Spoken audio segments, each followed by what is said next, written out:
Kasus pelaporan Olivia Natania ke Polda Metro Jaya hingga kini terus berlangsung dan telah naik ke tingkat penyidikan. Pihak pelapor pun sangat mengapresiasi langkah Polda Metro Jaya tersebut. Dan dalam perkembangan kasus ini, pihak pelapor mengatakan bahwa mereka tetap berkeyakinan bahwa Olivia Natania diduga telah melakukan penipuan seperti yang mereka laporkan ke Polda Metro Jaya. Para pelapor pun berharap agar polisi segera menetapkan status dari Olivia Natania sebagai tersangka. Yang pertama adalah bukti video yang mencatut fotonya Pak Anies Baswedan. Kemudian juga kami memberikan lagi bukti-bukti transparan kepada pihak penyidik. Kami juga memberikan lagi bukti-bukti berupa perjanjian-perjanjian ya antara Oli dengan korban. Juga adanya foto-foto. Saya share ya. Karena itu kan mereka ngambil dari Zoom meeting gitu ya, sehingga memang jadi bentuknya kayak potongan-potongan. Tapi jelas di situ ada Bapak Anies Baswedan sedang bicara ya, walaupun nggak ada suaranya begitu. Manipulasi gitu Bang, maksudnya Bang?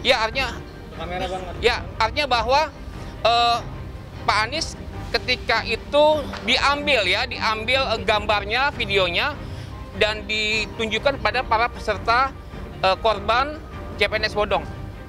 Demikian. Tidak ada, karena semua bahasanya mic-nya itu dimatikan oleh penyelenggara. Di-mute. Ya, di-mute ya. Ya, begitu. Jakarta?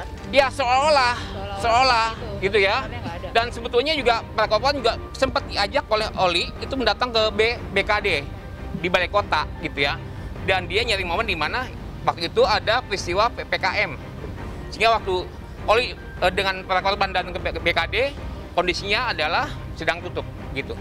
Gini ya, tentu aja kami menyambut baik ya tindakan cepat dan tepat dari pihak Polda Metro Jaya yang sudah menaikkan perkara itu dari lidik ke sidik kan gitu. Nah, hambatannya bahwa Oli selalu menunda-nunda pemeriksaan. Ini yang ketiga kali gitu ya. Sehingga membuat pihak Polda belum melakukan gelar perkara. Nah, itu. Walaupun sebetulnya semua orang-orang yang disebut oleh Oli waktu di BAP sudah dipanggil, gitu ya. Siapa aja misalnya manajernya, gitu ya. Inisialnya adalah KM. Kemudian ada guru bimbel privat ya, inisialnya KR, gitu kan. Nah, KR ini menjelaskan bahwa nggak ada namanya bimbel CPNS, itu nggak ada gitu ya.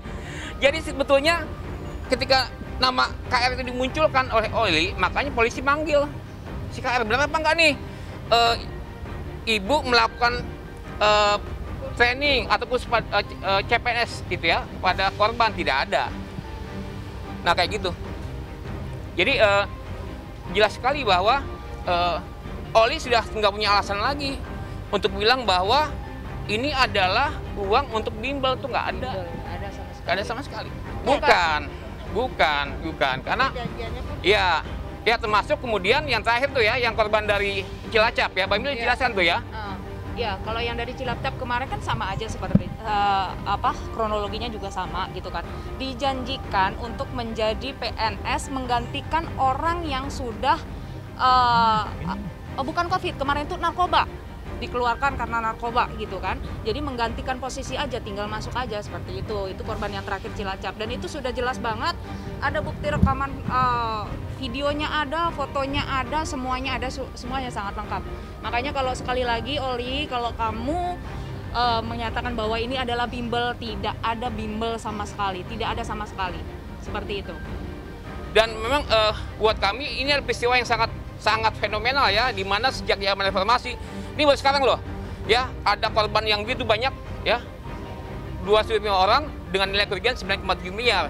Dan keberaniannya adalah dia berani membuat SK bodong dengan lambang Garuda dan lambang BKN.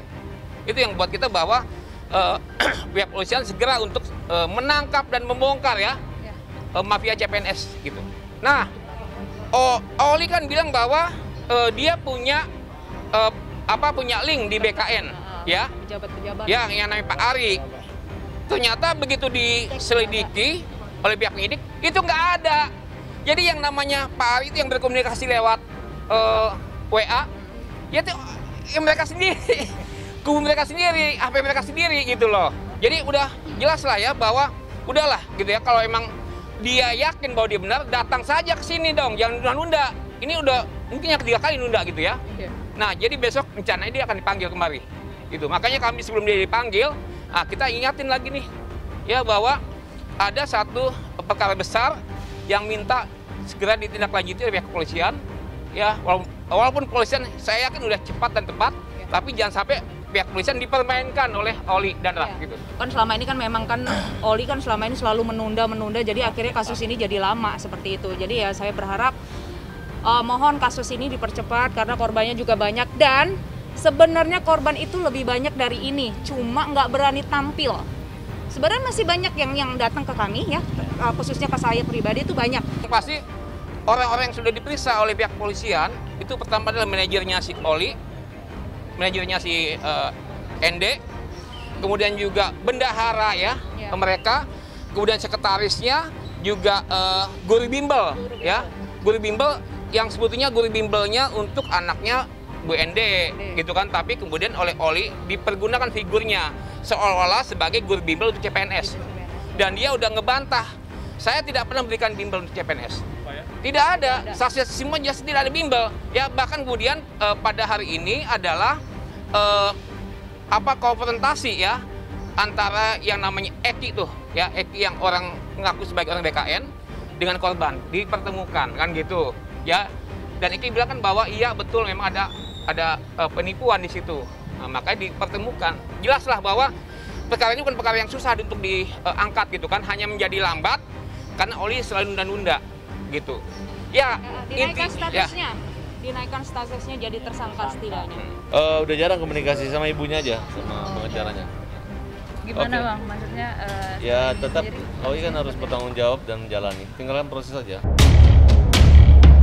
Proses hukum atas pelaporan terhadap Olivia Natania masih terus berlangsung dan berjalan.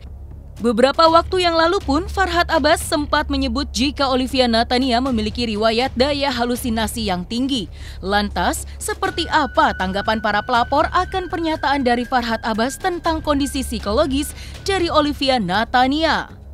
Anak kecil juga tahu gitu kan. Ketika kita datang dimintai keterangan oleh seorang penyidik pasti kan ditanya, apakah Anda dalam keadaan sehat? Ya, betul sehat. Apakah Anda bisa dimintai keterangan tanpa paksaan apapun?